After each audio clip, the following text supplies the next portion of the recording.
aujourd'hui, en fait, on va prendre 2 heures pour le temps de présentation et de questions-réponses de conférence. Normalement, on a un créneau de 3 heures qui est affecté à cette activité. Donc l'idée, c'est qu'on prend 2 heures avec Guillaume. Donc profitez-en parce que c'est un réel expert pour nous poser toutes les questions. Et sur la 3e heure, ce qu'on va vous demander, c'est de réfléchir chacun à qu'est-ce que ça veut dire l'innovation dans votre projet en jeu. Et on va vous demander en fait, lors de la soutenance du 17, de répondre à cette question-là. Comment est-ce que vous pouvez innover ou qu'est-ce que vous allez pouvoir activer en termes de levier d'innovation sur votre projet. Hein, je vous remettrai un petit mail là-dessus à tous parce que certains sont absents. Voilà. Donc l'idée c'est que la 3e heure, vous réfléchissiez à ça et vous intégriez ce qu'on s'est dit ici. Et que vous prépariez, vous voyez comment vous pouvez l'intégrer en fait dans votre réflexion, dans votre projet. Vous nous en parlez en soutenance la semaine prochaine.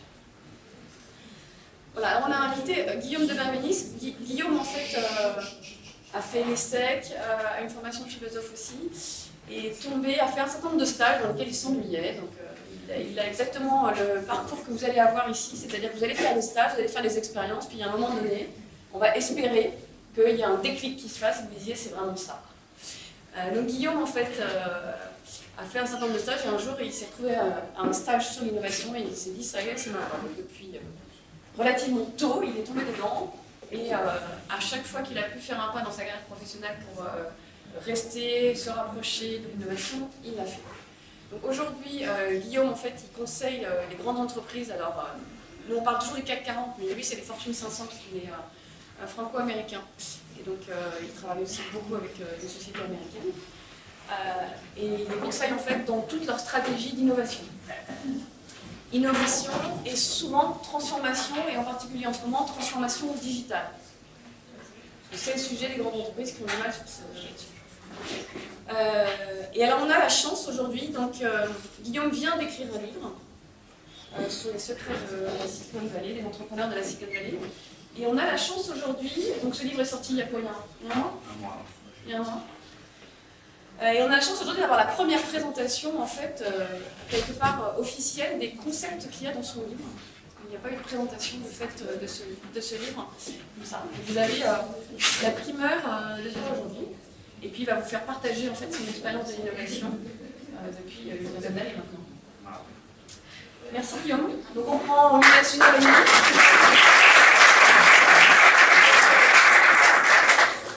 Et ensuite, il y aura des questions-réponses. OK ? Bien, merci Marie-Pierre, merci Nicolas. Merci à vous d'être ici. Donc, effectivement, avec Marie-Pierre, d'ailleurs, on est parti en Californie, c'était il y a à peu près 2 ans, dans la Silicon Valley, et puis on a visité plein de startups, plein de grandes entreprises, des fonctions d'innovation dans ces grandes entreprises.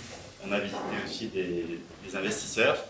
Et puis, on a souhaité, à l'issue de ces rencontres, approfondir certains des concepts et des idées qui nous avaient été exprimées. Et finalement, en approfondissant, plus j'approfondissais, plus je connaissais. Et donc, d'approfondissement en approfondissement, j'en suis venu à écrire un livre dont on va parler aujourd'hui. Peut-être quelques mots sur le titre. Bon, il y a plein de choses à dire sur le titre. Mais je vais me limiter à une idée, peut-être. Le sous-titre, en fait, innover pour devenir leader, c'est un parti pris. Parce que pour beaucoup de personnes, l'innovation, c'est une fin en soi, c'est-à-dire qu'on fait des nouvelles choses pour faire des nouvelles choses. Voilà, on pense que ce qui est original, c'est bien, c'est cool, etc. Moi, j'ai souhaité regarder l'innovation du point de vue de la manière qu'elle participe à la compétitivité des entreprises et donc au fait d'établir un leadership industriel. D'où le sous-titre « Innover pour devenir leader ». Alors, sans transition aucune, je voudrais vous parler de la Belle Époque, car la Belle Époque, c'est une autre grande période d'innovation qui a eu lieu à Paris, puisque Paris était l'épicentre de l'innovation mondiale à la Belle Époque. Et il y a dans cette période-là beaucoup de faits très méconnus qui nous seraient pourtant tout à fait utiles de comprendre aujourd'hui si on veut réussir l'innovation en 2015. Et je vais vous citer un certain nombre de faits qui, je pense, représentent et permettent de se matérialiser, de comprendre ce que c'était que l'innovation à la belle époque. Donc, déjà pour dire qu'il y a une trentaine de nouveaux secteurs économiques à la belle époque, donc la chimie, la biologie, voilà, et que sur ces 30 nouveaux secteurs, l'aéronautique, l'automobile, la photographie, le cinéma, sur ces 30 nouveaux secteurs, eh bien, la France était leader sur 23 d'entre eux. C'est déjà un fait assez remarquable. Autre élément, sans aucun lien, si vous alliez au Bon Marché, qui faisait partie des premiers grands magasins, ce qu'on appelle, les Américains ont appelé plus tard les department stores, eh bien au Bon Marché, on parlait 38 langues. Et si on ne parlait pas la langue qui était la vôtre, eh bien tout ce que vos achats étaient offerts.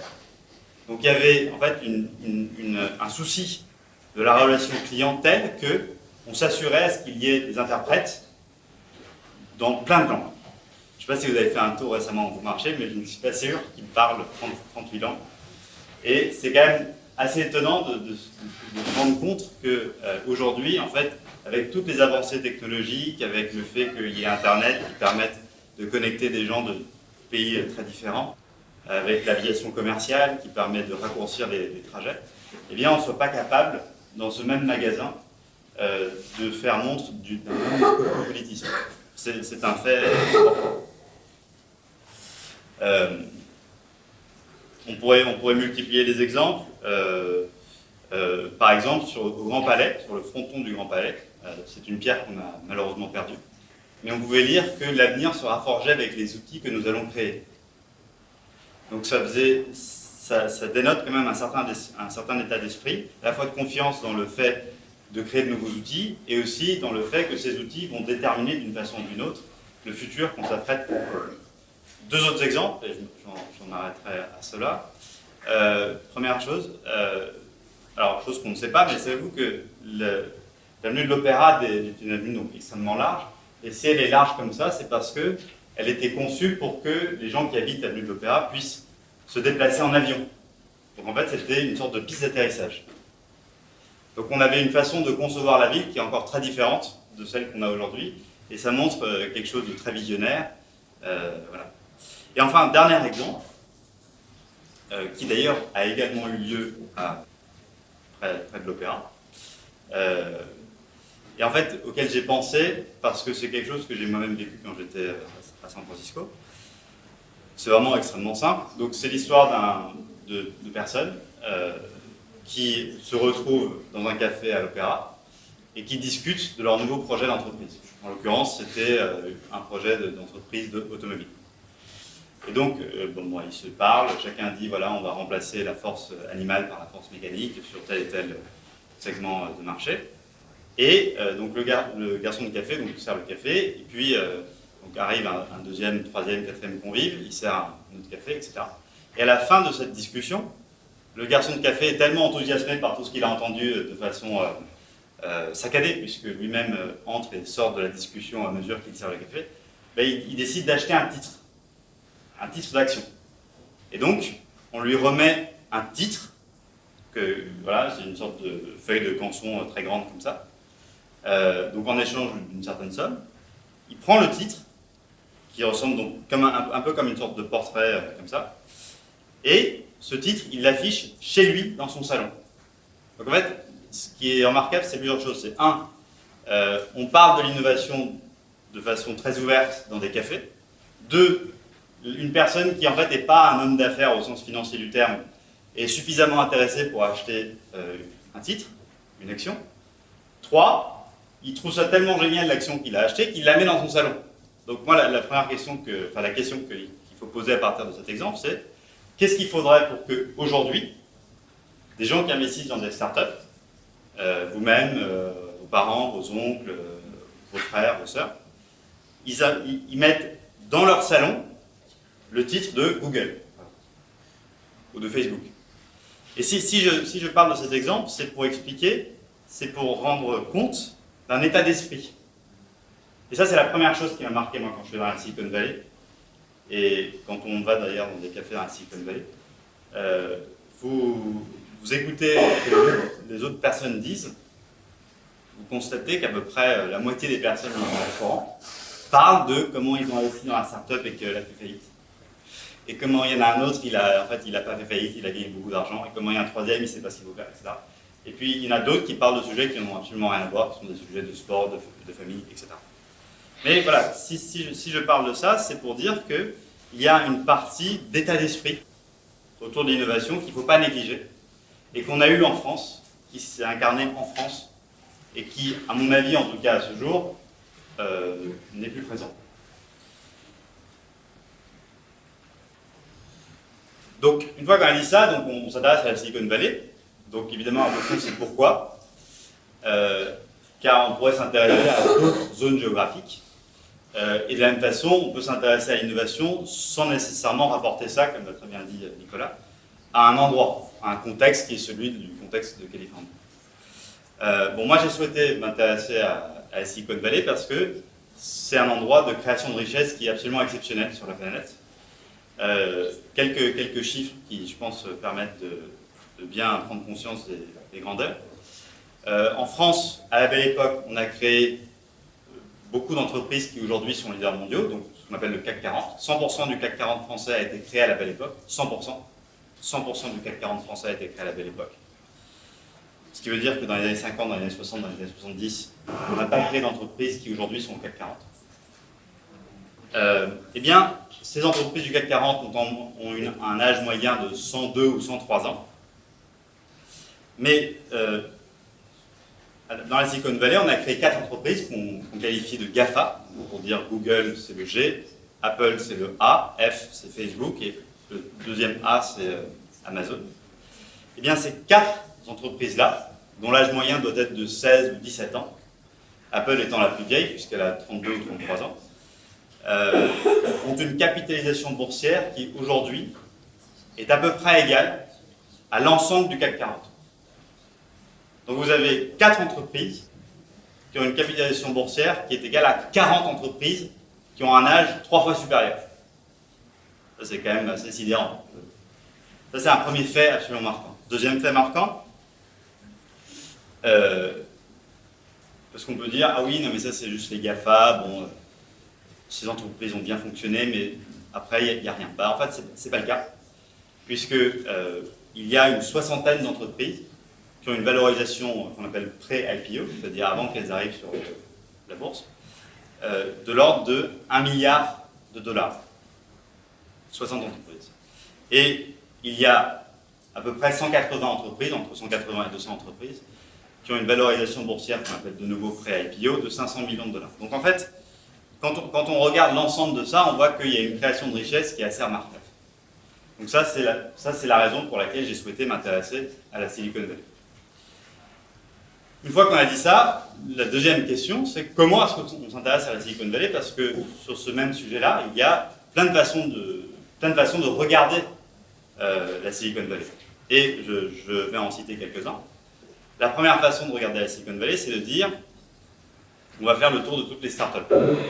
Donc on va regarder tous les investisseurs et on va tous les rencontrer un par un. Ils vont tous nous expliquer les startups dans lesquelles ils ont décidé d'investir. Donc une fois qu'on a fait ce travail, on revient avec une sorte de catalogue, un peu comme la Redoute dans les années 80. Sauf qu'à la place des chaises avec des personnes qui sont assises, il y a des logos de startups avec des personnes qui sont avec autour de vous. Le problème de cette façon-là de traiter et d'analyser la Silicon Valley, c'est que eh bien, cette information est périssable. C'est-à-dire que 6 mois plus tard, ou 1 an plus tard, ou 2 ans plus tard, la startup dans laquelle vous aviez cru a fait faillite, ou bien elle a été rachetée par Facebook, ou bien elle a pivoté, ce qui veut dire changer de stratégie, changer de modèle économique ou changer d'activité. Donc en fait, si vous intéressez à la Silicon Valley de cette façon-là, vous allez retirer des informations qui ne vont être vraies que pour un temps très limité. Donc ça, c'est une façon de s'intéresser à la Silicon Valley qui est, de mon point de vue, qui est très vite datée. Et donc, à partir de ça, moi j'ai souhaité m'intéresser à la Silicon Valley, non pas par les startups, ou par d'ailleurs, une autre façon, c'est de regarder les grandes entreprises. Mais le problème des grandes entreprises, c'est que si vous avez copié Google, vous ne serez jamais premier en moteur de recherche. Donc moi, j'ai souhaité regarder la Silicon Valley dans la façon qu'ils ont d'innover, c'est-à-dire les méthodes d'innovation particulières qui sont les leurs, et qui leur permettent de créer cette sorte de moteur de croissance incroyable dont j'ai parlé tout à l'heure, qui crée les GAFA, qui crée ces 60 entreprises valorisées à plus d'1 milliard de dollars. Et donc, les unicorns, c'est ça. voilà, donc effectivement. Et donc voilà, donc c'est ça l'approche que j'ai choisie. Alors, ce qui est intéressant, c'est que la Silicon Valley, ça fait fantasmer beaucoup de gens. Oui. Qu'on essaye d'exporter des choses, d'importer des choses ici. C'est bien d'avoir un éclairage un peu averti sur ce qui se passe et comment ça fonctionne. Absolument. Et d'ailleurs, ce qui me fait amener à un point que j'ai oublié de citer sur la Silicon Valley, qui est que d'autres personnes vont dans la Silicon Valley, ils viennent avec des tendances de marché. Par exemple, il y a quelques années, on disait qu'il faut faire les MOOC. Donc les MOOC, c'est des cours en ligne qui sont destinés à un public extrêmement large et qui sont accessibles en Inde, en Chine et dans différents pays. Mais quelques années plus tard, les MOOC, c'est passé de mode.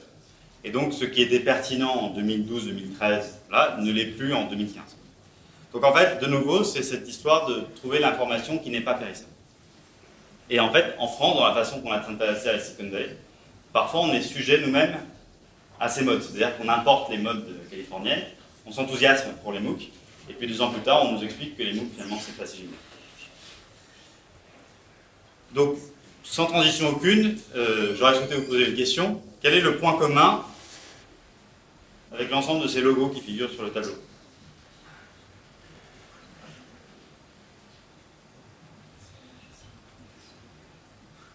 Allez, c'est difficile. C'est quoi le signe? C'est Radio Corporation Américaine. Attention, attention. Ah. Qui veut se lancer? Ce sont des entreprises innovantes. Ce sont des entreprises innovantes, très bien. Donc en tout cas, c'est sûr que c'est des entreprises, ça on peut le dire.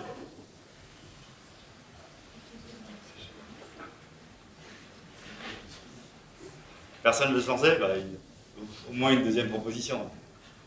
Ils ont un lien avec la télécommunication. Elles ont un lien avec la télécommunication. Pas mal. On s'approche. Là, on est tiède. Il y a froid, tiède et puis il y a chaud. Non, personne? Ok, donc c'est toutes des entreprises donc, qui effectivement ont un lien avec la télécommunication, mais plus encore qui ont un lien avec la musique. C'est toutes des entreprises qui, à différents moments de leur histoire, ont été leaders de l'industrie musicale. Il y a beaucoup de choses à dire sur ce graphe, donc je vais me permettre de m'y attarder quelques minutes. Donc sur ce graphe, on voit différentes dates, et pour chaque date, on voit ce qu'on appelle des formes produits. C'est-à-dire la cassette, c'est une forme produit, c'est une façon, un ensemble de technologies qui permettent d'écouter de la musique. Les CD, c'est un autre type de technologie qui permettent également d'écouter de la musique, de même que l'iPod, c'est une technologie, etc. Pour chaque forme produit, il y a en dessous, donc les entreprises de télécommunications et donc de musique, qui ont été, pour ces produits-là, les leaders. Donc en fait, il y a toujours eu un leader, sauf dans le cas des 45 tours et des 33 tours. Vous aviez RCA qui était leader sur les 45 tours et Columbia Records qui était leader sur les 33 tours.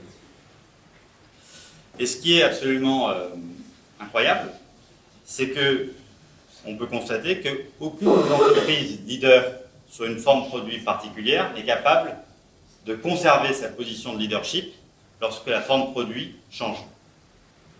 Donc ça, si vous êtes dirigeant d'entreprise, ce que je vous souhaite d'ici quelques années, c'est quand même extrêmement perturbant. Parce que si vous êtes leader, vous êtes dit ah, c'est génial, vous êtes superstar, et qu'ensuite il y a une nouvelle forme produit 3 ans plus tard et que vous n'êtes plus du tout là, c'est pas très bon, les actionnaires ne vont pas être très contents. Donc ça c'est assez étonnant. Ce qui est d'autant plus étonnant, alors je me permets de raconter quelques histoires. Donc d'une part, Philips a co-inventé le CD avec Sony, et c'est pas du tout Philips qui est leader sur les CD. Donc on peut être très inventif et ne pas être capable de pérenniser sa position concurrentielle. Autre exemple incroyable, Apple était absolument absent de la musique, tandis que Sony était là depuis plusieurs dizaines d'années, et il arrive sur le marché, il devient leader. Et puis enfin, dernière remarque, vous remarquerez que d'une forme produit à l'autre, ce qu'on appelle les cycles industriels, c'est-à-dire le temps qu'il faut pour passer d'une forme produit à une autre, se raccourcit. Et on voit qu'entre 2001 et 2007, il y a seulement 6 ans, donc ça veut dire qu'en termes de perspective pour rentabiliser un investissement, c'est extrêmement court. J'ajouterais, c'est la dernière remarque, que pour chaque forme produit, il y a donc un leader, mais donc le leader doit faire face à des concurrents. Mais il y a à chaque fois des fournisseurs. Il y a tout un écosystème qu'on appelle l'écosystème de valeur autour de la forme produit. Par exemple, pour les cassettes, il y a toutes les personnes qui font la petite boîte en plastique, les sortes de bobines qui tournent, la bande magnétique, etc. Quand on passe des cassettes au CD, ce genre d'acteurs qui fournissent ce type de produits ne sont plus présents. Et en fait, ça explique pourquoi le taux de survie quand on passe d'une forme produit à une autre, typiquement quand on passe des cassettes ou des CD, c'est seulement de 9%. Donc ça montre quand même l'importance de l'innovation et le caractère absolument bouleversant en fait pour le partage de la valeur et pour le fait que si on n'arrive pas à pérenniser sa position concurrentielle, eh bien un taux de survie de 9% c'est extrêmement faible. Donc après juste une petite parenthèse, des acteurs comme Sony se font sortir de la musique, mais ils sont présents dans d'autres segments de marché, donc ils arrivent à survivre comme ça. Mais ça veut quand même dire qu'il y a un PNL, c'est-à-dire un bilan comptable, qui est vraiment perdu. Donc c'est une perte importante. Alors ce chiffre de 9% de taux de survie quand on passe d'une forme produit à une autre, il faut se rendre compte de ce qu'il peut signifier pour une économie comme l'économie française. J'ai dit tout à l'heure que 100% du CAC 40 a été créé à la belle époque. Et ça, c'est un chiffre, un graphe qui vient de Marc Giget, qui est un expert en innovation, professeur au CNAM, je crois, et qui d'ailleurs travaille pour la Commission européenne. Et il a regardé, en fait, depuis la belle époque, l'ensemble des secteurs industriels qui avaient été créés, et il a représenté ce qu'on appelle les différents niveaux de maturité. La maturité d'un marché, c'est quand l'ensemble du segment de marché qui est ciblé est désormais équipé du produit qu'on vend. L'industrie automobile, c'est un marché arrivé à maturité puisque tout le monde a une voiture. Il n'y a plus de personne qui n'a pas de voiture. Les marchés qui ne sont pas arrivés à maturité, c'est par exemple les smartphones dans les années 2008. Il y avait des gens qui n'avaient pas encore de smartphone et qui ont acheté leur premier smartphone en 2008. Donc en fait, en France, on a cette caractéristique économique particulière qui est d'avoir connu un âge d'or à la belle époque, d'avoir créé beaucoup d'entreprises qui sont désormais leaders, mais en fait, ces entreprises sont sur des marchés qui sont arrivés à maturité. Donc ça veut dire que si on n'est plus capable d'innover maintenant, et que le taux de survie c'est de 9%, bah ça n'augure pas des meilleures choses pour le CAC 40 français. Donc c'est très important d'innover, à la fois pour conserver ses positions concurrentielles, mais aussi pour l'économie d'un pays comme la France, qui est en fait l'agrégation de l'ensemble des grandes forces de production, en l'occurrence des entreprises françaises. Donc aux États-Unis, on a trouvé une autre façon d'exprimer cet enjeu de l'innovation, et on s'est intéressé à la durée de vie des entreprises. Parce que, comme j'ai pu le montrer tout à l'heure, le cycle industriel se raccourcit. Plus on avance dans le temps, plus le cycle industriel se raccourcit. Et ça a une conséquence directe sur la durée de vie des entreprises. La durée de vie des entreprises se raccourcit également, c'est-à-dire que les entreprises deviennent de plus en plus mortelles, de plus en plus vite. Et donc, ce qui montre de nouveau qu'il faut être capable de se réinventer, d'être présent dans de nouveaux segments de marché pour conserver, pour continuer à exister, tout simplement. Alors, ces questions autour de la survie des entreprises sont d'autant plus frappantes que les acteurs de l'industrie musicale dont j'ai parlé tout à l'heure c'est-à-dire Philips, Sony, Apple, RCA, Columbia Records et puis Deezer et Orange. Eh bien, ces entreprises, elles ont utilisé différents leviers pour maximiser leur compétitivité. Et en l'occurrence, j'ai constaté qu'elles en avaient utilisé 8. Peut-être qu'il y en a utilisé encore davantage. Il faudrait sans doute refaire ce genre d'analyse. Mais en tout cas, par exemple, on ne peut pas dire que ces entreprises ont perdu leur position concurrentielle parce qu'elles n'ont pas investi dans la R&D. Il y a eu un investissement en R&D qui est extrêmement conséquent et qui s'est matérialisé dans le cas de Sony par 1200 brevets par an au tournant des années 2000. Donc ce qui est remarquable, c'est qu'au même moment où Sony fait 1200 brevets par an, eh bien, ils sont en train de perdre leur position concurrentielle face à Apple. Ce n'est pas non plus un problème de vision du management, puisqu'il y a dans les entreprises qu'on a pu voir, parmi les plus grands patrons en fait, du XXe siècle et du XXIe siècle, donc Steve Jobs, Aiko Morita, qui est donc le PDG de Sony, qui font partie des sortes de visionnaires tout à fait remarquables. Il y a aussi des projets qu'on appelle de réduction des coûts, qui consistent à regarder l'activité de l'entreprise, essayer de garder le même type de service, le même type de produit, mais pour moins cher. Donc ça peut se matérialiser de différentes façons. Dans le cas de Sony, à la fin des années 90, au début des années 2000, ça a pris c'était un plan social qui a touché 30% des effectifs de la filiale américaine. Ce qui est absolument remarquable dans une entreprise japonaise où la culture c'est d'avoir un emploi à vie.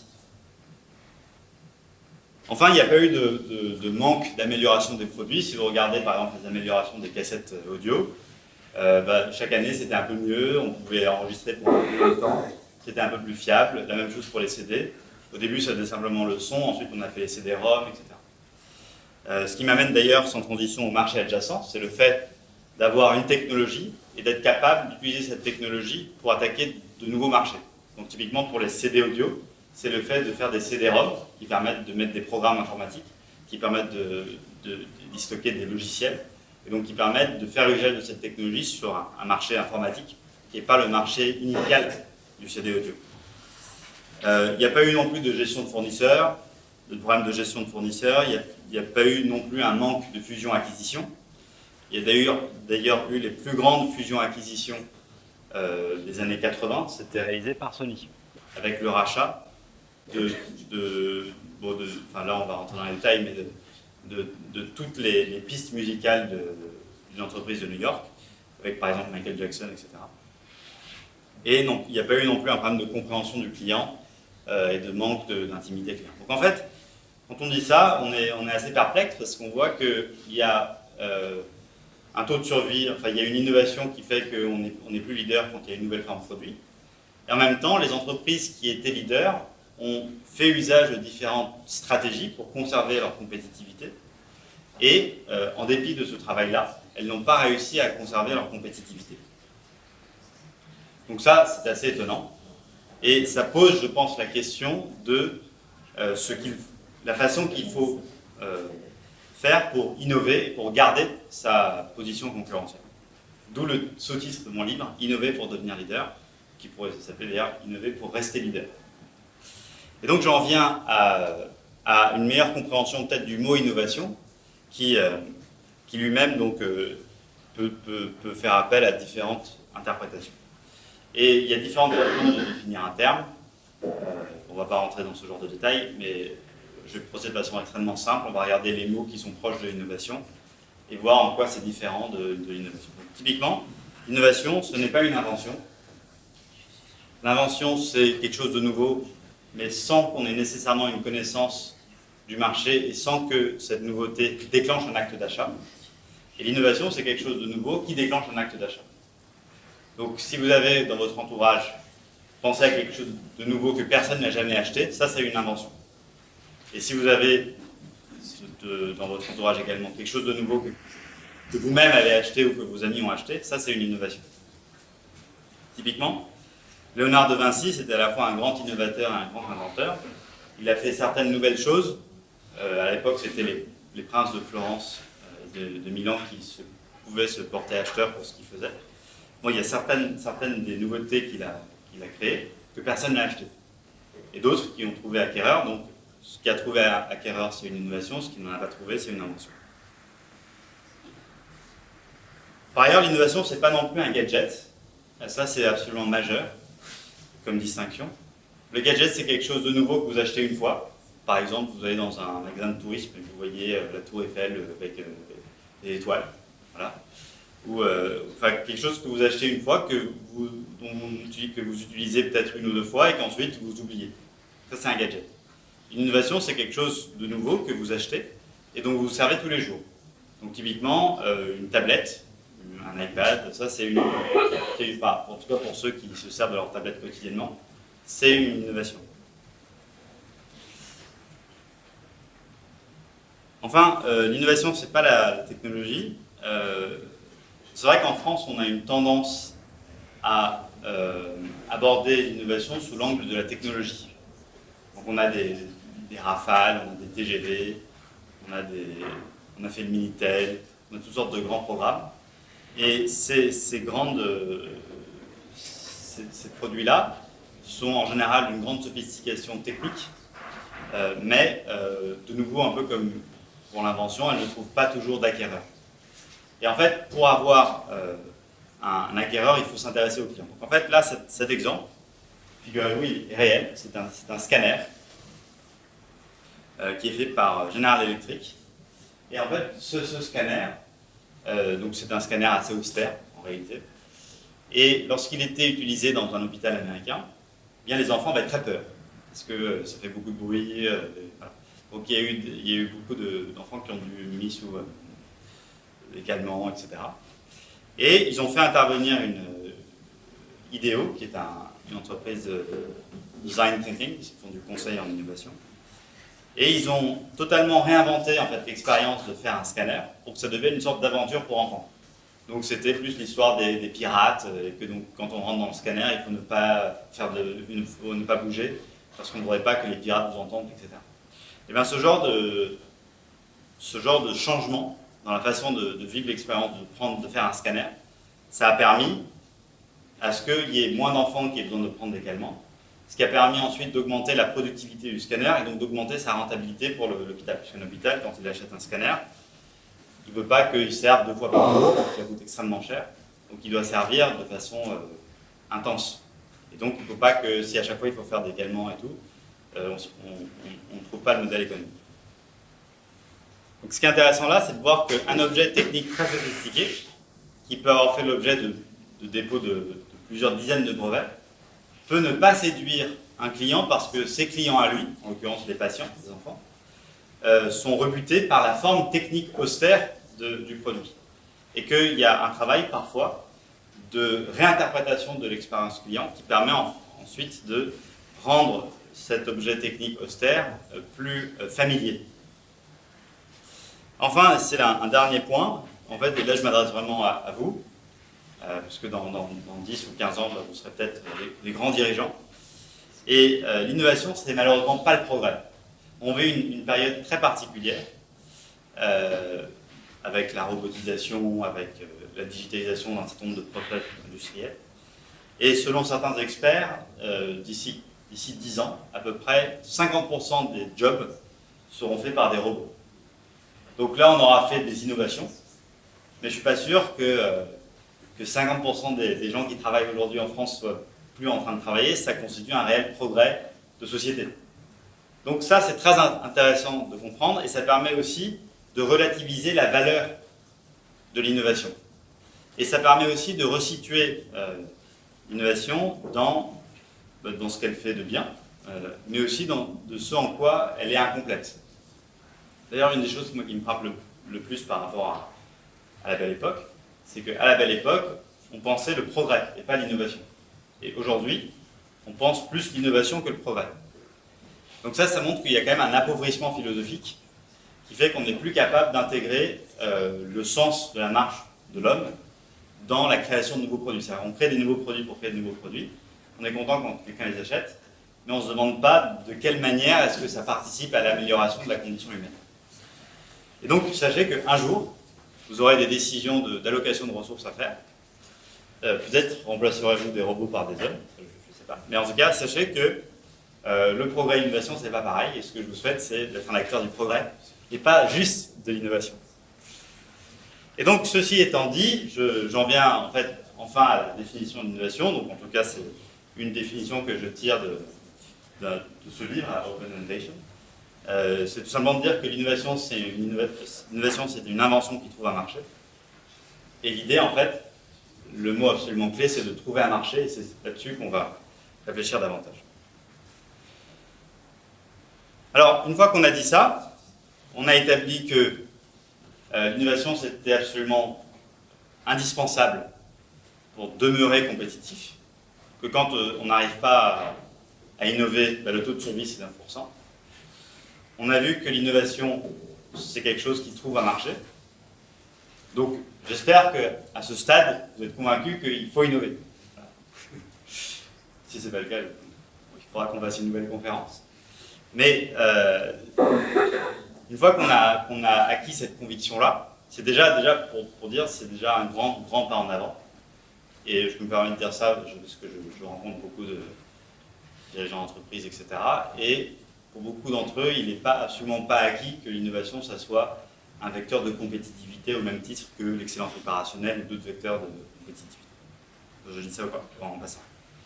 Bref, si on suppose que vous êtes convaincu qu'il faut innover, il va falloir traiter une autre question qui est le fait que innover c'est difficile. Et donc la question c'est comment innover. Donc peut-être 2 chiffres très simples. Premier chiffre, sur le marché des grandes consommations en Amérique du Nord, on trouve qu'à peu près entre 70 et 90% des innovations aboutissent à un retrait du marché, c'est-à-dire ce sont des échecs. C'est-à-dire que 12 mois seulement après leur commercialisation, c'est-à-dire leur lancement sur le marché, eh bien, ils sont retirés du marché. Un peu comme si on sortait un iPhone là au mois de septembre, et que 12 mois plus tard, on se rend compte que personne n'achète l'iPhone 7, et donc on retire cet iPhone du marché, et on fait comme s'il n'a jamais existé. Donc ça, c'est un premier chiffre qui permet de mesurer la difficulté et le fait que l'échec est finalement relativement fréquent. Ceci étant, il faut ajouter que, évidemment, quand vous créez quelque chose de nouveau, ça coûte de l'argent, parce qu'il faut créer la nouvelle chose, il faut payer toutes les personnes qui travaillent sur ce nouveau projet, il faut payer les gens qui les mettent dans les magasins, enfin, il y a tout un travail, et si vous devez retirer ça du marché 12 mois après le lancement, ça va être très difficile d'être rentable. Deuxième chiffre, donc monsieur Louis, dont la photo est là, a calculé, donc ça c'est encore des données américaines, que pour ce qui est des entreprises américaines du Fortune 500, donc le Fortune 500, comme le disait Marie-Pierre, c'est les plus grandes entreprises du monde, en fait en capitalisation boursière. Donc il y a des entreprises américaines, françaises, allemandes, voilà. Et pour ce qui est des entreprises américaines, l'ensemble de l'échec de l'innovation, ça coûte 100 milliards par an. Donc 100 milliards par an, c'est le prix de 15 ans de budget de la culture en France. 100 milliards par an, c'est le prix de 3 grands paris. 100 milliards par an, c'est 1/6 de tout ce qui a été donné aux banques à la crise en 2008. Voilà. Alors, une fois qu'on a dit ça, donc la question d'après, c'est pourquoi est-ce que c'est si difficile d'innover? Et sur cette question-là, on pourrait citer des centaines d'exemples, et on pourrait donner des centaines de raisons. Et j'avais d'ailleurs donné une conférence ici l'année dernière, et on avait fait une vidéo. Et d'ailleurs, je me permets de vous orienter vers cette vidéo où j'en parle davantage. Si ça ne vous intéresse pas de regarder les vidéos, vous pouvez lire des livres le blog de Jean-Michel Billot, qui traite très bien de ce genre de questions. Vous pouvez lire aussi les livres de Gilles Babinet et le livre de Nicolas Collin. Bref, moi j'ai choisi de ne citer qu'une seule raison qui exprime pourquoi c'est difficile d'innover. Alors c'est la raison la plus fondamentale et c'est peut-être la plus difficile à comprendre. Donc il va falloir faire attention. Alors là, ce qu'on voit ici, c'est ce que Michael Porter appelle une chaîne de valeur. Donc la chaîne de valeur, l'ensemble des activités que les gens font pour faire un produit. Par exemple, on va prendre un exemple automobile, pour des raisons qui seront évidentes un peu plus tard. Pour faire une voiture, il faut, je ne connais pas très bien l'industrie automobile, il faut avoir des roues. Donc il y a quelqu'un qui s'approvisionne en roues. Donc, il y a quelqu'un qui se promène chez les gens, il achète des roues. Il faut avoir des freins, il faut avoir des vitres, etc. Donc il y a tout ce qui est acquisition des ressources. Ensuite, il faut fabriquer la voiture. C'est-à-dire que vous avez des objets qui viennent de différents endroits, il faut les assembler. Donc c'est la fabrication. Ensuite, il y a toute une partie de commercialisation, c'est-à-dire que vous avez la voiture, il faut la donner à une personne qui va la vendre dans un magasin. Donc il y a la partie marketing, il y a des gens qui, dans votre entreprise, font des publicités qui expliquent que la dernière voiture est vraiment meilleure que celle d'avant, etc., qu'elle coûte pas cher. Et enfin, pour les clients qui ont acheté la voiture et qui ont un problème parce que ça n'avance pas, il y a tout ce qui est maintenance et services supplémentaires. Donc, ce que je veux réussir à exprimer ici, et ça c'est vraiment très très important, et j'espère que je vais réussir à bien expliquer ça, et si tout le monde n'a pas compris, je réexpliquerai, c'est qu'à un moment donné, il y a vous avez compris quelque chose, vous avez compris que les gens veulent une voiture, et là je vais inventer, qui va de 0 à 100 km/h en 5 secondes, qui consomme 4 litres au 100, qui ne fait pas trop de bruit, qui a 4 roues, qui est blanche, et voilà. Et si vous donnez ça aux gens, à mettons 10 personnes, il y a 10 personnes, elles sont prêtes en échange à vous donner 10 000 €. D'accord? Donc est-ce que tout le monde a compris ça?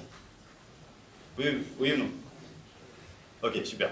Donc maintenant, il y a quelqu'un qui dit: ah oui, mais moi j'ai faire une voiture qui est 5 roues. Voilà, je rentre complètement. Donc là, vous êtes d'accord qu'il va falloir changer la chaîne de valeur, parce qu'au lieu d'acheter 4 roues par voiture, il faudra en acheter 5. Si vous êtes d'accord. Oui, c'est bon. Ok, très bien.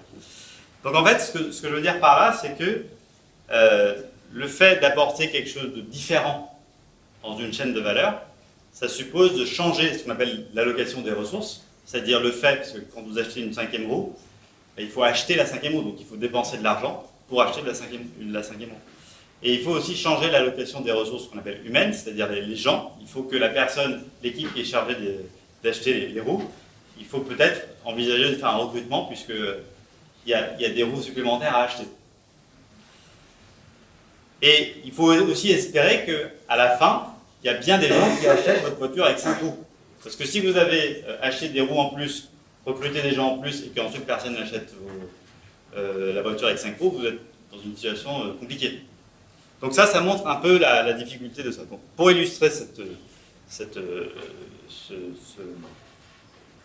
idée, je vais me permettre de montrer une vidéo qui est une parodie de l'industrie automobile dans les usines Ford, et qui vient de Charlie Chaplin.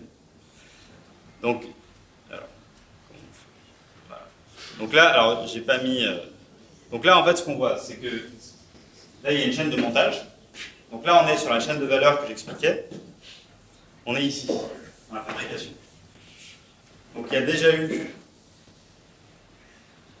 Donc là, il y a eu l'achat d'éléments carrés sur lesquels on peut taper avec un marteau. Je ne sais pas à quoi ça correspond comme objet de façon précise. Et on voit donc des ouvriers qui ont différentes fonctions et qui, chacun à sa façon, contribuent à la fabrication de l'objet qui constitue la voiture.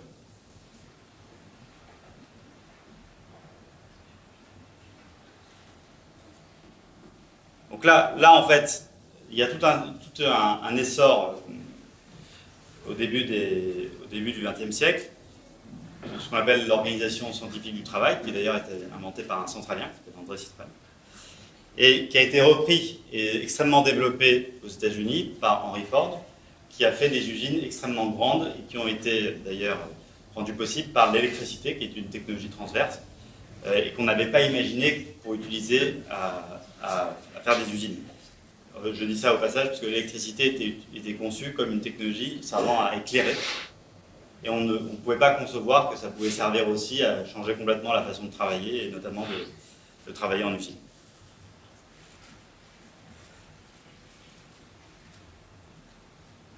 Donc là, on voit.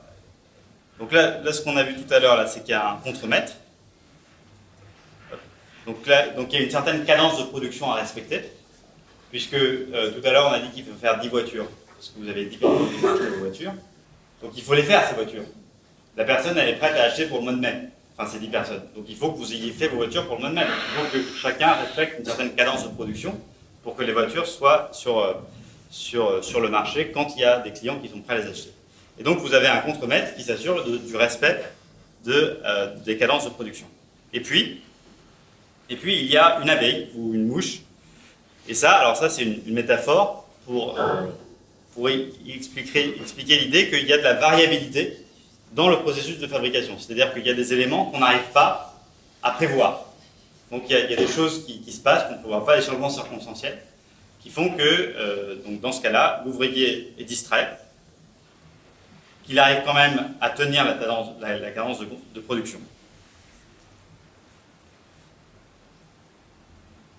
Mais malheureusement, il y a un problème d'organisation. Et ça fait un dérèglement sur la chaîne de production.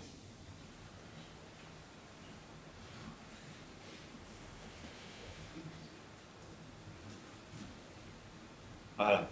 Et donc là, ce qu'on voit, c'est qu'il y a un dérèglement tel qu'on est obligé d'arrêter l'usine, enfin, en tout cas cette partie de la chaîne de fabrication, parce qu'il y a trop de désordre, et que si ce genre d'incident devait se répéter trop souvent, eh bien le fait de fabriquer la voiture au mois de mai pour répondre à la demande de ces 10 clients dont j'ai parlé tout à l'heure, cette condition-là ne sera pas respectée. Donc en fait, si j'explique ça, c'est pour vous dire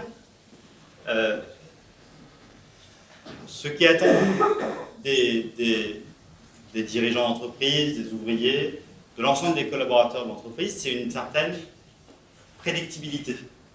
C'est-à-dire qu'on attend d'eux qu'ils fassent un certain travail dans un certain temps, avec certaines ressources, pour faire un produit très précis, pour lequel on est certain qu'il y a des acheteurs.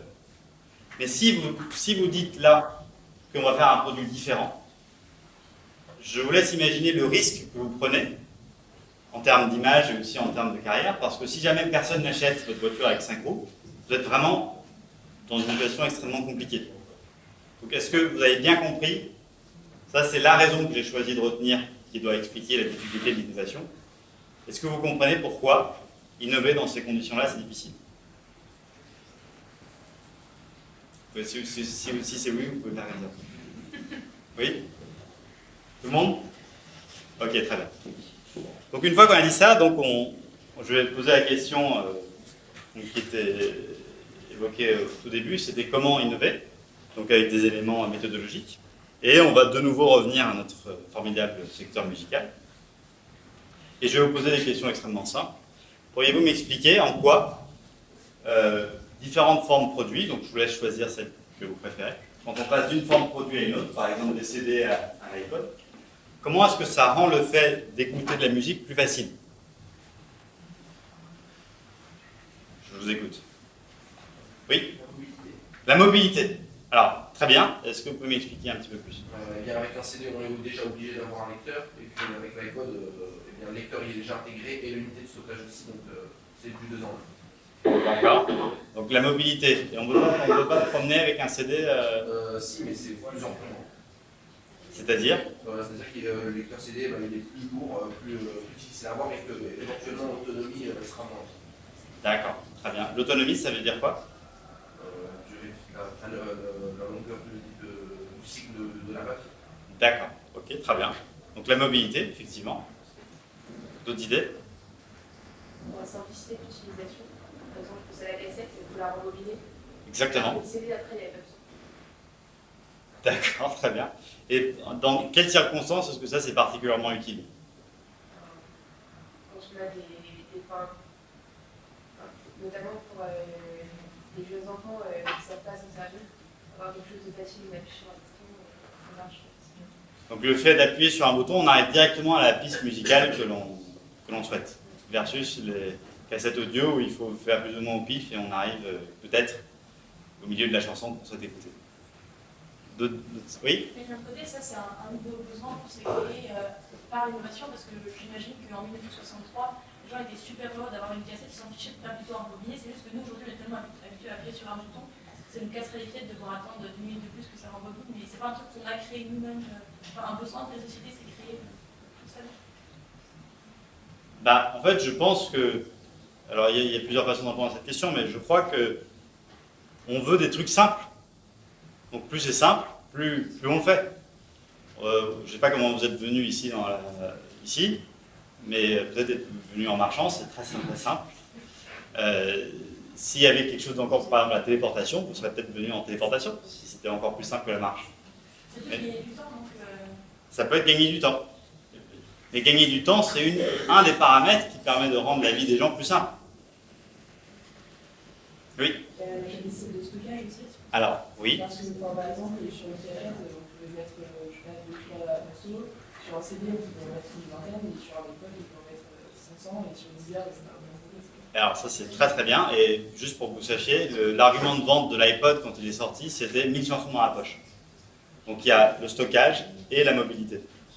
Donc dans la poche, c'est pour montrer que c'est relativement compact. Il y avait une question, c'était vous monsieur? Non? D'autres remarques? Non? Ok. Alors, c'est ça qui explique le fait qu'une nouvelle forme produit s'impose par rapport à d'autres. C'est parce que sur un ensemble de paramètres de la vie quotidienne des consommateurs, elle rend ce que le consommateur cherche à faire, le fait d'écouter de la musique, plus facile, plus simple, plus compact, plus mobile, moins compliqué, etc. Maintenant, j'aimerais vous poser la même question, mais cette fois-ci d'un point de vue émotionnel. C'est-à-dire, en quoi est-ce que ces différentes formes de produits sont vecteurs d'émotions différentes?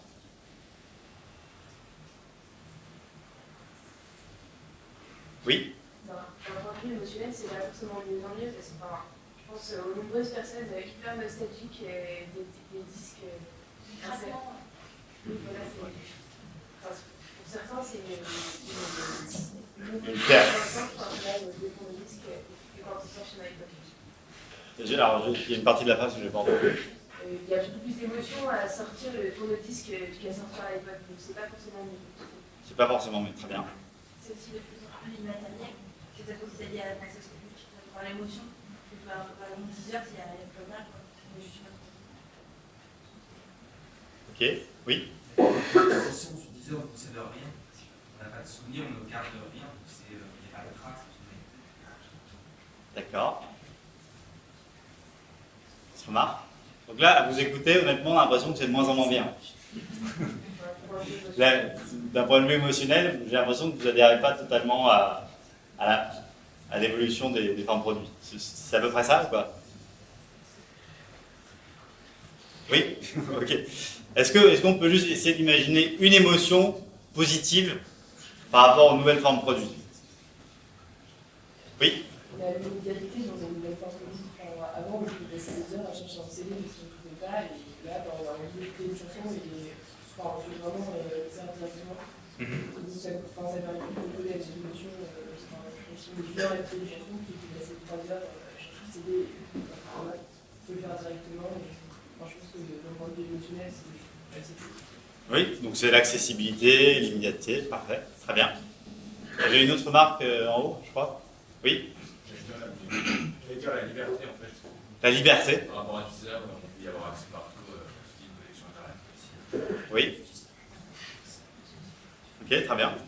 Alors, Alors, émotionnellement, je partage.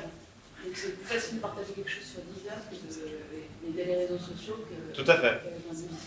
tout à fait. Et en fait, si je vous pose ces questions, c'est parce qu'elles sont déterminantes pour créer ensuite sa proposition de valeur. Je ne sais pas si vous vous souvenez, c'était il y a vraiment très longtemps, des publicités de l'iPod, et c'était des personnes qui étaient sur un fond noir, qui elles-mêmes étaient habillées en noir, et on voyait juste les écouteurs de la personne qui écoutait son iPod. Il y avait quelque chose d'un peu fusionnel avec la musique. Et c'est pour dire que quand on crée une proposition de valeur, on s'intéresse aux fonctionnalités nouvelles, et on s'intéresse à comment est-ce que ces fonctionnalités donnent lieu à une expérience émotionnelle nouvelle, différente, qu'on va essayer d'exprimer par le biais d'une publicité pertinente. Et alors quand on a dit ça, eh bien on vient d'explorer 2 sens de l'empathie. Donc le monsieur qui est derrière moi, c'est Daniel Goleman, c'est un psychologue américain. Et il a notamment travaillé sur l'empathie, et sur l'empathie, il a expliqué que le terme pouvait signifier 3 choses différentes.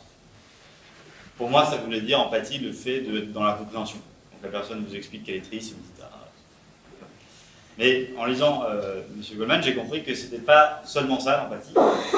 Et en réalité, j'ai compris que c'était, dans un premier temps, le fait de comprendre le quotidien des gens. Donc même la dimension émotionnelle que moi j'avais perçue, dans cette première définition de l'empathie, elle n'existe pas. Donc c'est le fait de comprendre ce que les gens font au quotidien. Comme ce qu'on a expliqué tout à l'heure au tout début, ici, le fait, quand vous voulez comprendre en quoi la nouvelle forme produit simplifie le quotidien des gens, c'est bien cette première définition de l'empathie qui est exploitée. La deuxième définition de l'empathie, elle est sur comment est-ce que le quotidien des gens crée un certain type d'émotion. Donc le fait que tous les jours vous preniez le RER A pour aller à la Défense, donc il y a des gens que ça réjouit, d'autres que ça ne réjouit pas. En tout cas, voilà, c'est le fait qu'une activité particulière amène à une émotion particulière. Donc madame, vous disiez tout à l'heure, mademoiselle, que le fait d'accéder rapidement à sa musique, ça donnait un sentiment de liberté, on est très exactement dans ce deuxième sens de l'empathie. Et alors le troisième sens de l'empathie, sur lequel je viendrai un peu plus tard, mais que je vous dévoile rapidement, c'est le fait, donc une fois qu'on comprend le quotidien des gens, qu'on comprend comment les activités qu'ils font quotidiennement influencent leur vie émotionnelle, créent un certain type d'émotion, c'est la capacité à anticiper ce que les gens vont ressentir avec un nouveau produit, par exemple. Si on applique ça à l'innovation, ça donne ça. Donc c'est le fait de... vous imaginez par exemple votre ami Pierre, voilà. Donc vous connaissez son quotidien, vous savez que quand il joue au foot, il est content, et vous l'imaginez en train de jouer à la Coupe du Monde. Pierre, il va être dans l'extase absolue. Voilà, ça c'est cette troisième capacité d'empathie, c'est la capacité d'anticipation de la vie émotionnelle d'un sujet dans des circonstances futures. Donc une fois qu'on a dit ça, on va se servir de cette troisième définition de l'empathie et on va essayer de créer un produit qui va donner lieu à des émotions dont on espère qu'ils soient positives et qu'ils ne soient pas juste chaque forme produite de moins en moins bien par rapport à la d'avant. Et donc, pour commencer à explorer ce genre de questions, il faut se poser une question très simple, donc que je vous pose à vous-même, que je vous pose, c'est qu'est-ce qu'il faut faire aujourd'hui pour écouter de la musique ?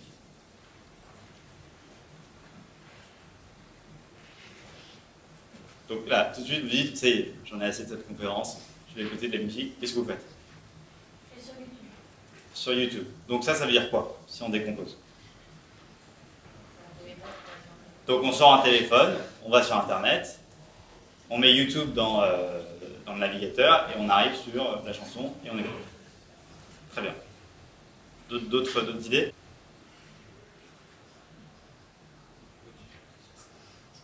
On est sur mon téléphone déjà.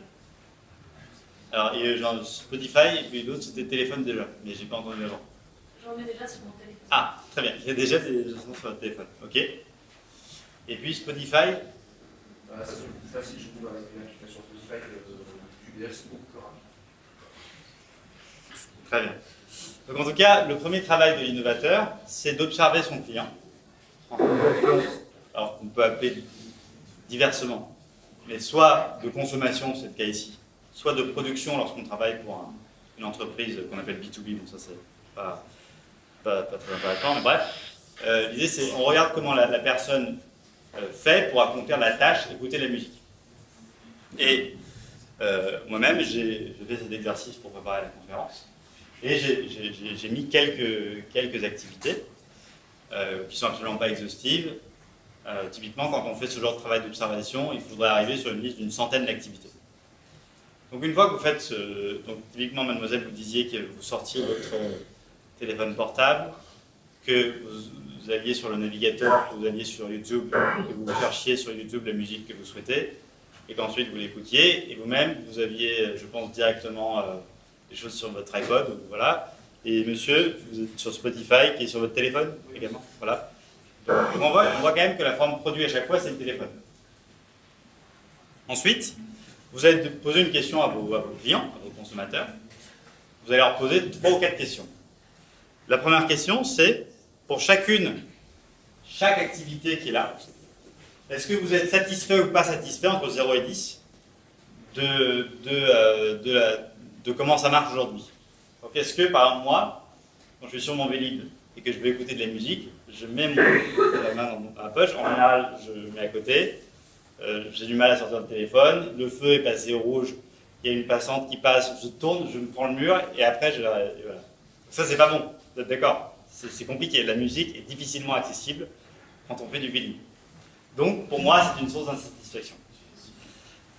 Ensuite, donc là, les chiffres que j'ai mis là, c'est des chiffres que j'ai plus ou moins inventés. Hein, c'est juste un exercice.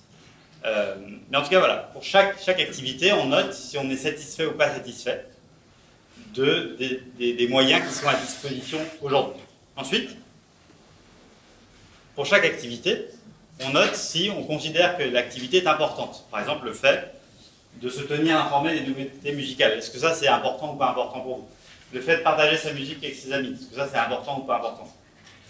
Le fait d'avoir accès à 1000 chansons dans la poche. Ça, c'est important ou pas important? Le fait de ce que les enfants puissent accéder à la musique ou pas. Est-ce que ça, c'est important ou pas important? Etc. Et ensuite, pour chaque... alors après, il y a la colonne 3 qu'on verra un peu plus tard. Mais ensuite, pour chaque activité, vous allez poser la question aux personnes que vous interrogez, est-ce que vous êtes prêt à payer pour quelque chose qui rendrait ça plus facile, plus simple? Et si oui, si vous êtes prêt à payer, par exemple, est-ce que vous êtes prêt à payer pour un nouvel appareil qu'on ne connaît pas encore, qui permettrait aux enfants d'écouter de la musique? Est-ce que vous êtes prêt à payer pour ça? Non, c'est pas vrai. Et bien, si vous n'êtes pas prêt à payer pour ça, on ne va pas innover là-dessus. Parce que ça veut dire que le client, il ne va jamais acheter quelque chose qui permet de faire ça. Et donc, ça nous économise 2 ans de développement et plein de travail de R&D et plein de brainstorming, etc. pour faire une invention, un truc nouveau que personne ne va acheter. Maintenant, imaginez que vous ayez répondu oui. Eh bien, à ce moment-là, on n'a qu'à dire que, et c'est complètement inventé, hein, que vous êtes dit oui, mais ça, pour que les enfants puissent écouter de la musique, moi je suis prêt à mettre 10 000 €. Et qu'on trouve 1 million de personnes comme vous, même plus 100 millions de personnes. Donc à ce moment-là, on a quelque chose qui est important pour les gens, pour lesquels ils ne sont pas contents des outils à disposition, et ils sont chacun prêt à mettre, on a dit 10 000 €. Et il y a 100 millions de personnes comme ça. Donc là, on se dit, il y a une opportunité d'innovation. Alors, juste très rapidement, là, sur ce schéma, on ne va pas pouvoir... je pourrais passer beaucoup de temps sur ce tableau. Ce sera malheureusement pas possible. Mais il y a une formidable formule qui est là, donc qui pourrait être expliquée, mais je ne vais malheureusement pas le faire, mais qui permet d'arriver à des chiffres qui figurent ici. Et avec cette formule, on arrive à hiérarchiser chaque activité, on arrive à représenter chaque activité sur un tableau, enfin sur une sorte de graphe, selon 2 axes, les satisfactions qui est à l'ordonnée et l'abscisse qui est, enfin l'importance qui est à l'abscisse. Donc entre 0 et 10 à chaque fois, et donc il y a 3 zones dans ce graphe.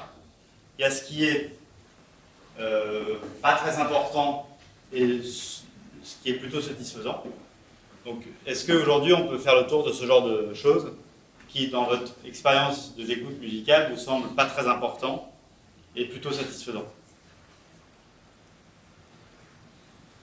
Qu'est-ce qui vous paraît pas très important et plutôt satisfaisant dans le fait d'écouter de la musique?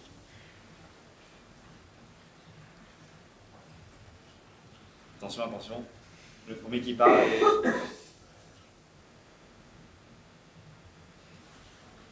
Personne? Ah.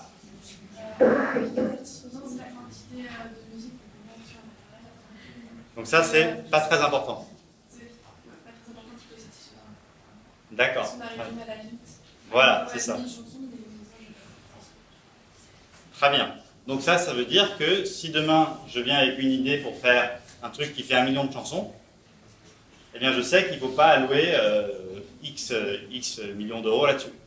En tout cas, si on dit que tous les clients sont comme vous, il est évident qu'on ne va pas allouer des ressources sur un projet comme celui-là. Vous êtes d'accord? Donc vous voyez comment le fait de comprendre ce que le client, ça va déterminer votre allocation des ressources. C'est comme cette histoire avec la voiture à 5 roues. Tant que vous n'êtes pas certain qu'il y a quelqu'un qui va acheter une voiture à 5 roues, même plusieurs personnes qui vont acheter des voitures à 5 roues, Vous n'allez pas allouer des ressources pour faire des voitures à 5 roues. Est-ce que quelqu'un a une autre idée sur cette histoire de ce qui n'est pas important et plutôt satisfaisant?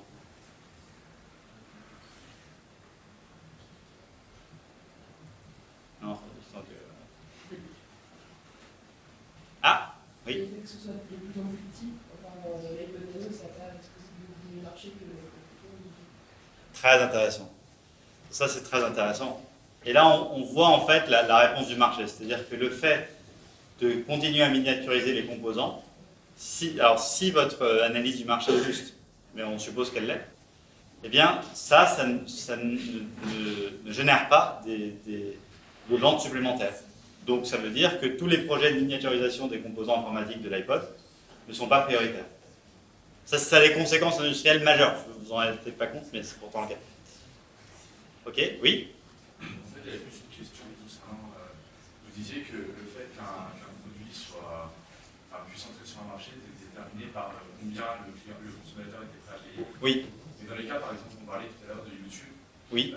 c'est financé en fait par les publicités. Le consommateur ne paye pas directement. Et comment on les prend en compte ce genre de système? Alors ça, c'est une très bonne question. Donc ça, c'est des modèles qu'on qualifie parfois de freemium. Mais par exemple, chez Spotify, il y a bien un exemple de paiement par l'abonnement. Donc en fait, le modèle économique est un petit peu différent. Je ne vais pas pouvoir explorer ce genre de questions parce que ça nous emmènerait un petit peu ailleurs. Et en fait, c'est difficile de traiter ce genre de questions tout en restant sur ce genre de démarche. Mais l'idée, en fait, c'est de ramener ça à un abonnement, tout simplement. Ok, très bien. Donc maintenant, donc il y a une autre zone dans ce graphe, qui est ce qui est satisfaisant et un peu important, ou bien ce qui n'est pas très important et pas très satisfaisant. Donc, est-ce que là, il y a des choses qui vous semblent pas très importantes et pas très satisfaisantes? Aujourd'hui, dans votre écoute, dans votre expérience de l'écoute musicale. Alors, moi, je vais vous dire, moi, j'ai pas l'oreille infinie, là, je sais pas comment ça s'appelle. Absolue. Et on me dit que, c'était par rapport à ce que vous disiez tout à l'heure, on me dit qu'il y a une différence de qualité sonore considérable entre les vinyles et puis les iPods. Moi, je n'entends pas. Donc, pour moi, c'est typiquement pas très important et pas très. Ce qui existe aujourd'hui est plutôt satisfaisant. Est-ce que vous avez d'autres idées?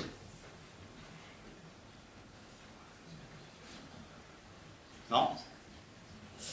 Et on arrive à la dernière catégorie. Et dans cette catégorie, il y a deux sous-catégories. Ça, c'est vraiment la clé. C'est ce qui est à la fois très important pour le consommateur et pour lequel il n'est pas satisfait aujourd'hui. Donc moi, j'ai expliqué tout à l'heure que quand je voulais accéder à ma musique sur mon Vélib, je n'étais pas satisfait. Est-ce que vous-même, vous avez des griefs dans votre écoute de la musique? Est-ce qu'il y a des choses qui ne procurent pas la satisfaction adéquate? Oui? La batterie et la durée de vie de la batterie. Durée de vie de la batterie. À la fois durée de vie et le cycle de chargement. Le cycle de chargement, très bien. Alors je vais vous donner un exemple intéressant. Parfois les consommateurs n'ont pas conscience de ce qui les rend pas satisfaits. Et à l'époque où j'étais à l'ESSEC, eh bien on n'avait pas d'iPhone à cette époque-là. Mais on devait avoir des musiques sur des éléments portables, etc. Et on mettait ça, je me souviens, dans une sorte de bol. Et en fait, le bol faisait réverbération sonore. Et c'est comme ça qu'on avait des haut-parleurs, quand on n'avait pas de haut-parleurs à proximité. Si je donne cet exemple, c'est pour dire que, et en tout cas c'est encore vrai avec l'iPhone, l'iPhone, si vous voulez écouter de la musique en groupe, il y a le haut-parleur n'est pas suffisamment puissant. Ça c'est un exemple. Est-ce que vous avez d'autres idées?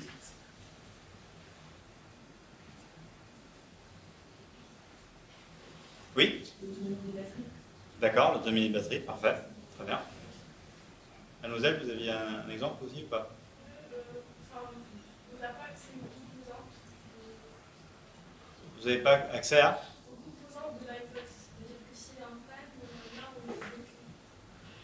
Ok, très bien. Donc le fait de pouvoir changer son appareil et de faire des modifications dans l'appareil en tant que tel. Ça c'est intéressant parce que typiquement dans les 45 tours, on pouvait démonter certaines parties et le personnaliser, on va dire. Et alors, dans cette catégorie de ce qu'on appelle les opportunités d'innovation, il y a une catégorie absolument majeure, qui est ce pourquoi les gens sont prêts à payer. Parce que si vous avez identifié quelque chose qui rend, et à chaque fois, il faut pas, là on raisonne de façon personnelle, c'est-à-dire que je vous pose une question personnelle, vous me dites que personnellement vous souhaiteriez modifier, préparer l'iPhone ou l'iPod. Mais en fait, ce genre d'études, il faut les mener sur une base client extrêmement large, puisque vous voulez faire un appareil qui va séduire, mettons, 100 millions de personnes. Donc, lorsque vous arrivez à trouver un produit, quelque chose qui, pour 100 millions de personnes, n'est pas satisfaisant, et qui est important, et qui, en plus,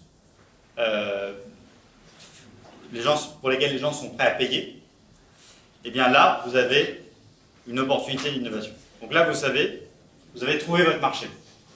Donc j'en reviens à la définition initiale. L'innovation, c'est une invention qui trouve un marché. Donc là, on a résolu la partie trouver un marché. Mais on n'a pas résolu pour autant la difficulté de l'innovation en tant que telle, puisqu'il arrive fréquemment que vous ayez une super idée, mais que vous arrivez trop tôt sur le marché parce que les gens ne sont pas encore prêts dans la tête, ou alors trop tard. Ou alors, il se peut aussi que vous ayez une bonne idée, une bonne intuition, mais que la technologie à disposition n'est pas encore suffisamment mature ou suffisamment avancée. Donc je cite rapidement le cas de Vivendi. Donc Jean-Marie Mellier, il avait l'idée au tout début des années 2000 de ce qu'il appelle la convergence entre le contenu et le contenant. Et ça, c'était le fait de consommer des éléments médiatiques sur son téléphone. Et ça, en fait, c'était absolument visionnaire, sauf qu'à l'époque où il a eu cette idée, le débit sur les téléphones était insuffisant. Et donc, on n'était pas capable d'écouter de la musique sur son téléphone en passant par Internet. Et alors là-dessus, il y a une façon d'innover qui est très technologique, qui s'appelle la singularité. Là, je vous ai mis juste un tableau. Donc là, en fait, ce qu'on voit, c'est les performances informatiques en capacité de calcul qui sont exprimées sur une échelle logarithmique. Et on voit qu'il y a un multiple, à chaque fois c'est x10. Voilà, et là c'est dans le temps. Et on voit que quand on représente ça de façon logarithmique, on est sur quelque chose qui ressemble à peu près à une droite. Et ça c'est utile parce qu'avec ça, on va pouvoir prévoir ce que la technologie pourra vous offrir aujourd'hui en 2015, en 2017, en 2018. Et si vous voulez travailler sur une innovation que vous voulez mettre sur le marché en 2018, il faut que vous sachiez quelle autonomie de batterie on pourra avoir en 2018, par exemple. Quelle puissance de calcul on pourra avoir en 2018. Quelle miniaturisation de la mémoire on pourra avoir en 2018, etc. Et donc, une fois qu'on a ça, on associe la capacité technologique qu'on aura dans le futur, donc à un horizon de temps qu'on a déterminé, et on associe ça à ce qu'on a compris de ce que voulait le client et ce pourquoi il était prêt à payer. Et donc ça, c'est ce qu'on appelle, donc là c'est un peu du jargon, ce qu'on appelle la fertilisation croisée. C'est le fait d'assembler des éléments très différents pour créer quelque chose de nouveau. Et donc là, l'objet de la fertilisation croisée, c'est donc de simplifier le quotidien du client sur des axes très précis. Donc ce qu'on avait identifié, c'était le fait que les enfants puissent écouter de la musique, par exemple. Et d'ailleurs, les gens sont prêts à payer pour ça. Et le fait que en 2020, puisque c'est en 2020 que vous voulez sortir de nouveaux produits, eh bien vous aurez telle capacité de mémoire, telle capacité de calcul, telle miniaturisation, etc. Et c'est ainsi que vous arrivez à créer la forme produit du futur. Et donc avec ça, on a déjà traité deux éléments, seulement deux, mais deux éléments d'un modèle économique innovant. On a traité le problème des clients, le problème de vos clients, c'est-à-dire ce qui les rend insatisfaits et ce qui est important pour eux et ce pour lequel ils sont prêts à payer.